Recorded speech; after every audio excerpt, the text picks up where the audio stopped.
தன்னோட கண்டுபிடிப்பால உலகையே திரும்பி பார்க்க வச்சவர் சோனம் வாங்சு. கிட்டத்தட்ட நண்பன் படம் எல்லாருக்கும் தெரிஞ்சிருக்கும். அது மட்டும் இல்ல, அது 3 இடியட்ஸ்ல இருந்தா ரீமேக் பண்ணப்பட்டதுன்றது தெரிஞ்சிருப்பீங்க. அந்த கதாபாத்திரத்துக்கு, அதாவது பஞ்சவன் பாரிவேந்தன் கொசக்சி பசபுகல் அப்படின்னு சொல்லக்கூடிய அந்த கதாபாத்திரத்துக்கு மிகப்பெரிய உந்து சக்தியா இருந்த ஆள் தான் நம்ம சோனம் வாங்சு. இப்போ அவருடைய வாழ்க்கை இன்னைக்கு எப்படி இருக்கு அப்படின்னா, இன்னைக்கு அவருடைய நிலைமை கவலைக்கிடமா இருக்கு. காவல்துறை வலுக்கட்டாயமா எடுத்துன்னு போய் அவருக்கு சிகிச்சை கொடுக்குறாங்க நீதிமன்றத்தோட உத்தரவு. இப்படி பல கல்வியில சாதனைகளை படிச்சவர், புது புது கண்டுபிடிப்புகளை கண்டுபிடிச்சவர், இப்படிப்பட்ட ஒருத்தரை இன்னைக்கு ஏன் இப்படி போலீஸ் அராஜகமா இழுத்துட்டு போய் சிகிச்சை கொடுக்கணும்? அதுக்கான நிலைமை ஏன் நடந்துச்சு? அதனுடைய பின்னணி என்ன? அரசாங்கம் இதுல என்ன முடிவு எடுத்திருக்கு? மாணவர்களுடைய போராட்டத்தை அவர் கையில் எடுத்திருக்காரு. அதுக்கான காரணம் என்ன அப்படின்றத பத்தி தான் இந்த வீடியோல முழுசா பார்த்துக்க போறோம். பார்த்துருவோம்.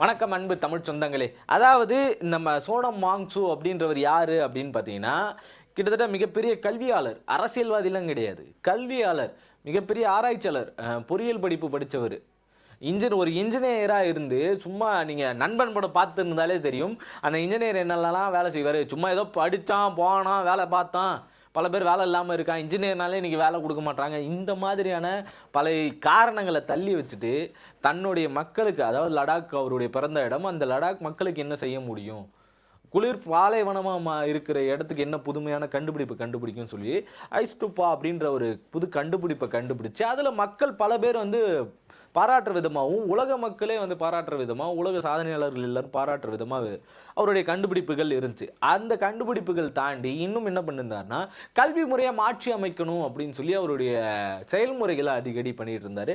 அந்த செயல்முறைகளில் பார்த்து இன்னும் பல பேர் பாராட்டிகிட்டு இருந்தாங்க. அப்படி கல்வியாளராகவும் இயற்கையை பாதுகாக்கிறதுலையும் இப்படி பல சமூக ஆர்வலராக இருந்த இவருக்கு இன்னைக்கு அரசு வலுக்கட்டாயமாக சிகிச்சை கொடுக்க போகிறாங்க அப்படின்னா அதுக்கான காரணம் என்ன? மாணவர்களுக்கு ஆதரவாக அவர் மத்திய அரசு இப்போ எடுத்திருக்கக்கூடிய அந்த நீட் தேர்வுன்ற அதில் நடந்த குளறுபடிகளை சரிப்படுத்தணும் அப்படின்னு சொல்லி அவர் எடுத்திருக்கக்கூடிய போராட்டம். அவர் மட்டும் இல்லை, முன்னாடி சிஜேபி அப்படின்னு சொல்லி அவங்க தர்மேந்திர பிரதான் வாபஸ் வாங்கணும், அவருடைய பதவியை ரிட்டர்ன் பண்ணணும், அவர் பதவி விலகி போகணும் அப்படின்னு சொல்லி தொடர் போராட்டங்கள் கையில் எடுத்தாங்க. ஆரம்ப கட்டத்தில் மிகப்பெரிய அளவில் பேசப்பட்டுச்சு. அதுக்கப்புறம் யாரையுமே டெல்லி ஜந்தர் மந்தர் பகுதியில் அத்தனை பேர் கூடினாங்க, பெங்களூரில் கூடினாங்க, யாருக்கும் தெரியாமல் போயிடுச்சு. நடிகர் பிரகாஷ் ராஜ் அவர்கள்லாம் போய் கலந்துக்கிட்டு இருந்திருக்காரு. சிஜேபி அதுக்கு ஆதரவு தரேன்னு சொல்லி போய் கலந்துக்கிட்டு இருக்காரு. யாருக்கும் தெரியல, பெரிய அளவில் தெரியல. இடையில பார்த்தீங்கன்னா அவரை ஆர்எஸ்எஸ் அந்த கும்பல் அடித்தாங்க அப்படின்ற தகவல்களும் வந்துச்சு. அதை எல்லாருமே நம்ம வீடியோவை பார்த்தோம். அதுவும் பெரிய அளவில் பேசப்படலை. என்னடா அப்பேற்பட்ட ஒரு பெரிய புரட்சியாக கிளம்புனது, பயங்கர அளவில் இளைஞர்கள் எழுச்சியாக வந்துச்சு, இது வேற மாதிரி போகுது, சிஜேபின்னு ஆரம்பிச்சிட்டாங்க, என்ன பண்ண போகிறாங்க, அவங்க தேர்தல் அறிக்கையெல்லாம் வேற கொடுத்துருந்தாங்க, இதெல்லாம் என்ன பண்ண போகுது அப்படின்னு பார்த்தா அதுக்கான போராட்டங்களை முன்னெடுத்தாங்க. மத்திய கல்வித்துறை அமைச்சர், ஒன்றிய கல்வித்துறை அமைச்சர் தர்மேந்திர பிரதான் அவர் பதவி விலகியே ஆகணும்.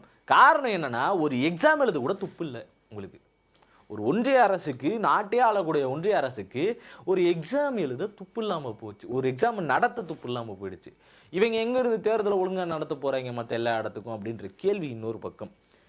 சரி, ஒரு எக்ஸாம் எழுத துப்பு கிடையாது, அதில் நடந்த முறைகேடு, கொஸ்டின் பேப்பர் லீக் ஆகுது.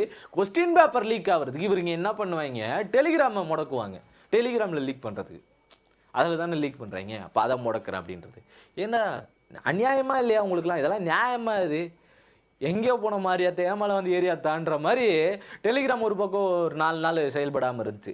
சரி, இதெல்லாம் ஒரு பக்கம் போனாலும் இன்னொரு கோரிக்கை என்ன வைக்கிறாங்க அப்படின்னு பார்த்தீங்கன்னா, சிபிஎஸ்சி ஸ்கூல்ஸில் நடந்த முறைகேடுகள், அந்த முறைகேடுகளை சரி பண்ணுங்க. இது எல்லாத்துக்கும் கிட்டத்தட்ட அது ரீ எக்ஸாம் நடந்து அதுக்கப்புறம் அதில் தமிழ்நாட்டில் மட்டுமே கிட்டத்தட்ட 4 குழந்தைகள் இறந்துருக்காங்க. இப்போ இதுக்கெல்லாம் யார் பொறுப்பேற்றுக்கிறது? இத்தனை உயிர் போயிருக்குல்ல, இப்போ மாநில உரிமை கையில் கொடுத்துருக்கணும்ல. நீட்டில் அப்படி என்ன நீங்கள் மாற்றம் கொண்டு என்ன புதிய மருத்துவர்களை உருவாக்கி அந்த மருத்துவர்கள் இன்றைக்கி என்ன பெரிய சாதனை பண்ணிட்டாங்க அப்படின்ற கேள்வி எல்லாருக்குள்ளேயும் வருதுல்ல.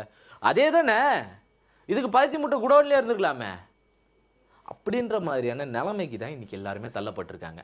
இந்த நிலைமையிலேருந்து மாறணும். கிட்டத்தட்ட அதுக்கு முன்னாடிலாம் பயங்கரமாக ஊழல் நடந்துச்சு, மருத்துவ சீட்டில் அத்தனை இது பண்ணுறாங்க. இப்போ மட்டும் என்ன, எத்தனை இடத்துல, அதாவது ஒரு சென்டரில் படிக்கக்கூடியவங்க எல்லாரும் ஒரே இடத்துல ஆக்குபை பண்ணுவாங்களாம். அந்த ஒரே இடத்துல இருந்த எல்லாருமே வந்து பார்த்தீங்கன்னா எல்லாரும் நல்ல மார்க் எடுத்து பாஸ் ஆகிடுவாங்களாம். நல்ல மார்க், ஒரே மாதிரியான மார்க், கிட்டத்தட்ட ஹையஸ்டான மார்க். அது எப்படி 650க்கு மேலே எப்படி அவங்களால மார்க் எடுக்க முடியுது? கேள்வி எல்லாருக்குள்ளேயும் வரும்ல. அது எப்படி ஒரே கிளாஸுக்குள்ளே இருந்த எல்லாருக்கும் மட்டும் அது நடக்குது? இப்போ இந்த எக்ஸாம் சென்டரில் ஒரே இடத்துல இருக்கிறவங்க, அந்த கோச்சிங் சென்டர் எல்லாம் பார்த்தா அவங்க எல்லாம் ஒரே இடத்துல படிக்கிறாங்க. அப்போ இவங்களுக்கெல்லாம் மட்டும் அது நடக்குது அப்படின்னா இதில் குளறுபடிகளே நடக்கலை அப்படின்றது நிதர்சனமான உண்மையா?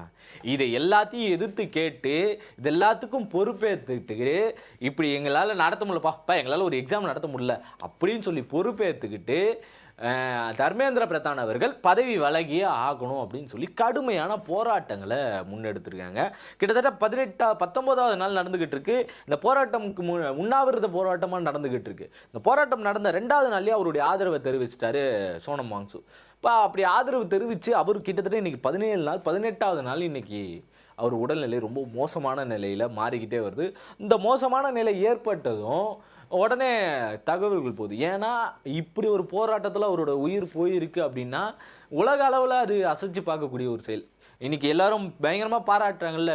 கிட்டத்தட்ட எகிப்து நாடுகள், ரோமானிய நாடுகள்லாம் வந்து அவருக்கு பட்டம் கொடுக்குறாங்கல்ல, அந்த மாதிரியான பட்டமெல்லாம் பறிக்கப்படும் மோடி அவர்களுடைய ஆட்சியில். ஏன்னா உலகமே திரும்பி பார்த்த ஒரு ஆராய்ச்சியாளர், அப்பேற்பட்ட ஒரு ஆராய்ச்சியாளர் நீங்கள் என்ன பண்ணுறாங்க, இறந்து போகிறாரு. ஏன் இறந்து போகிறாரு? ஒரு போராட்டத்தில் இறந்து போகிறாரு. அப்போ அதுக்கான காரணம் என்ன?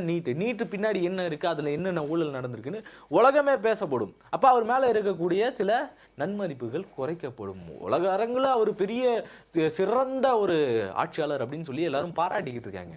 அதெல்லாம் ஒன்றும் கிடையாது. நாட்டுக்குள்ளே வந்து பாருங்கள், எல்லாம் சோத்துக்கு சிங்கடிக்கிறாங்க. அந்த நிலைமை தான் இன்றைக்கி இருக்குதுன்றது அப்பட்டமாகிடும். இன்றைக்கி விலைவாசி எவ்வளோ உயர்ந்து போயிருக்குன்றது எல்லாருக்கும் தெரியும். டிஜிட்டல் இந்தியான்ற பேரில் எதை ஒருத்தருக்கு கூட ப்ரைவசின்றதே கிடையாது. ஒரு தனி மனித பாதுகாப்புன்றது கிடையாது. தனி மனிதனுடைய உடைமைகள் பாதுகாப்பு, உரிமைகள் பாதுகாப்புன்றது இருக்குல்ல, அது எதுவுமே கிடையாது. அந்த சூழலுக்கு இன்றைக்கி இந்தியா தள்ளப்பட்டிருக்கு.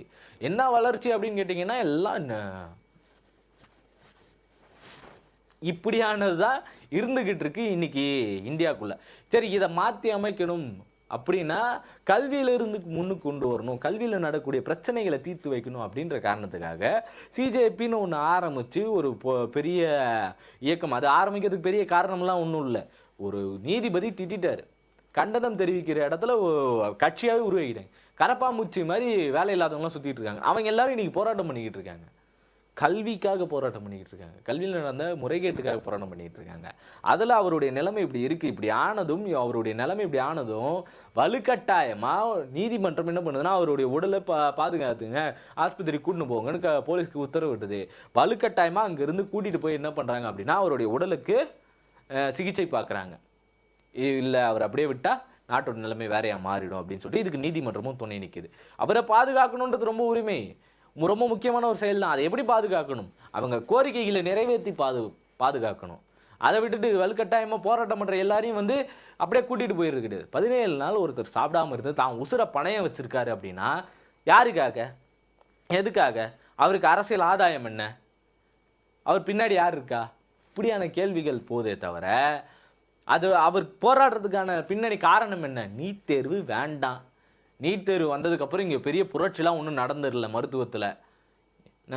600 மார்க் எடுத்தவன் வந்து 12th 600 மார்க் எடுத்தவன் போய் படிக்கிறான், நீட் தேர்வு மூலயமா மருத்துவம் படிக்கிறான் அப்படின்ட்டு. 12th 600 மார்க், இப்போ வேணால் 600க்கு 600 அப்படின்ற சப்ஜெக்ட் வந்துடலாம். கிட்டத்தட்ட ஸ்டார்டிங்கில் வந்து 1700க்கு 600 அப்படின்னு வந்த ஒரு சூழல் இருக்குது.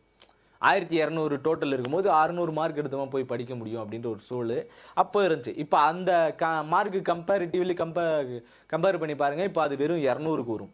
200, 300, 600க்கு 300 மார்க் எடுத்தவன் போய் படிக்க முடியும் அப்படின்னா அவங்க 12th என்ன பர்ஃபார்மிங்காக இருந்திருக்கும்?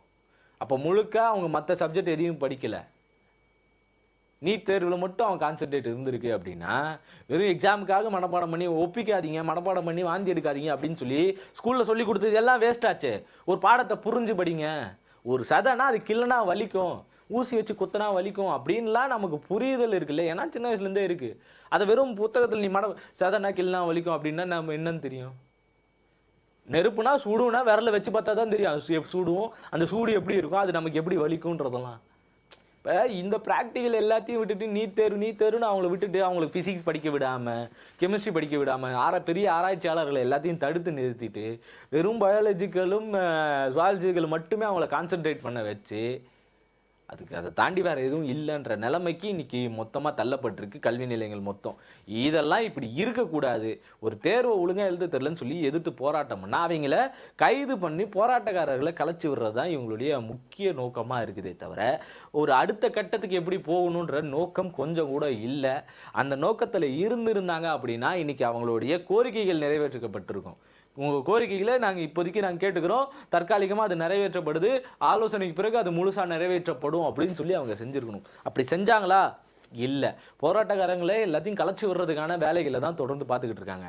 எவன் செத்தாலும், அதாவது உலகமே பாராட்டின சாதனையாளர் செத்தாலும் கவலை கிடையாதுன்ட்டு அந்த கோரிக்கைகளை நிறைவேற்றாமல், அந்த கோரிக்கைகளை பற்றி கண்டுக்காமல், அந்த கண்டனங்களை பற்றி யோசிக்காமல் தான் உண்டு தான் வேலை உண்டுன்னு ஊராக சுற்றிக்கிட்டு இருக்கா என் மோடிஜி அவர்களை பற்றி நீங்கள் என்ன நினைக்கிறீங்க? அவருடைய இந்த போராட்டத்துக்கு உங்களுடைய ஆதரவு இருக்கா இல்லையா அப்படின்றத மறக்காமல் கமெண்டில் சொல்லிட்டு போயிடுங்க.